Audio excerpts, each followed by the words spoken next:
बिस्मिल्लाहिर्रहमानिर्रहीम। मैं मुन्ना हुसैन प्रोग्राम बदलता जमाना में नए टॉपिक के साथ आपके सामने हाजिर हूँ। आपने अक्सर देखा होगा कि बहुत से लोग जो हैं वो अच्छी बातें करते हैं। वो समझते हैं कि शायद लिखते भी हैं, वो ये समझते हैं कि शायद ये सिर्फ बातें पढ़ने और लिखने की हैं या दूसरों के अमल करने की हैं। एक बार मुझसे किसी ने सवाल किया, क्या इल्म के साथ इंसान को अदब जो है वो खुद ब खुद आ जाता है?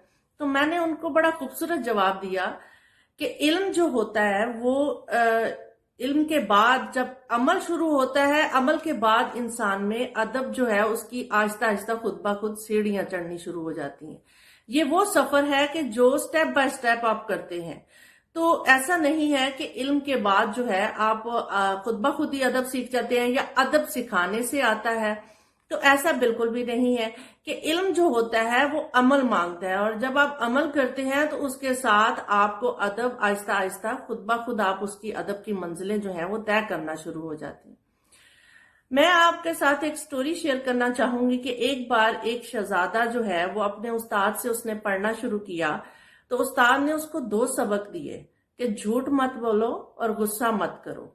तो उस्ताद ने अगले दिन उसको, शहजादा जब दोबारा क्लास में आया तो उस्ताद ने कहा कि जी सबक बताओ, मैंने कल जो तुम्हें दिया था क्या तुम्हें याद है? तो शहजादे ने जवाब दिया कि उस्ताद को कि मुझे सबक याद नहीं हुआ। उस्ताद ने कहा चले ठीक है, मैं दोबारा आपसे कल सुन लूंगा, दोबारा यही सबक है आपका। अगले दिन दोबारा जब क्लास में बैठा तो उस्ताद ने शहजादे से पूछा कि सुनाए आज आपको सबक याद है? शहजादे ने फिर नफी में जवाब दिया, जिस पे उस्ताद को थोड़ा गुस्सा भी आया, लेकिन उन्होंने गुस्से को कंट्रोल में रखते हुए कहा कि चलें ये दोबारा आपको सबक मैं दे देता हूं, मगर कल की छुट्टी है, अब ये सबक याद कर लेना, परसों को मैं ये सबक तुमसे सुनूंगा।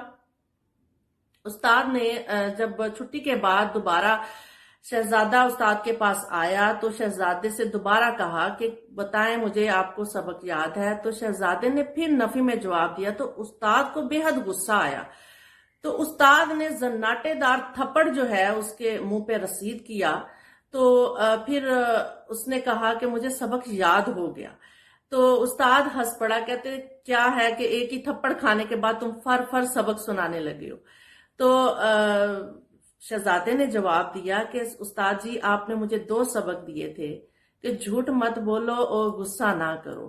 तो झूठ मैंने उसी दिन छोड़ दिया था कि जिस दिन आपने मुझे ये सबक दिया था। आपने जब मुझे थप्पड़ मारा तो मुझे गुस्सा नहीं आया, तो इसका मुझे समझ में आ गया कि मुझे दूसरा सबक भी याद हो गया। क्योंकि इल्म जो होता है वो जब तक अमल में ना लाया जाए उस इल्म का कोई फायदा नहीं। इसलिए उस्ताद जी आज मुझे सबक याद हो गया, क्योंकि आपके थप्पड़ के बाद मुझे गुस्सा बिल्कुल नहीं आया। तो इस सारी स्टोरी को सुनाने का मकसद है कि बहुत से बाइल्म लोग होते हैं जिनके पास बहुत नॉलेज होता है, बहुत इल्म रखते हैं, बहुत से ज़हीन और फतीन लोग भी हैं, और सुबह से शाम तक हम बड़ी खूबसूरत बातें भी पढ़ते हैं। तो उन सारी चीजों में एक चीज हमेशा हमें सबको याद रखनी चाहिए कि पूरे दिन में कोई अच्छी बात अगर हम पढ़ते हैं, कोई अच्छा अमल किसी का देखते हैं, या किसी किताब में कोई अच्छी बात पढ़ते हैं, उनको अपनी जिंदगी में शामिल जरूर करें। अगर आप एक एक बात रोजाना की शामिल करते हैं तो आपकी शख्सियत में बहुत ही खूबसूरती आ जाएगी, और आप चंद दिनों के बाद अपने आप में भी नुमाया तब्दीली महसूस करेंगे। उम्मीद है आज का टॉपिक आपको पसंद आया होगा। टॉपिक देखने का बहुत शुक्रिया। अल्लाह हाफिज।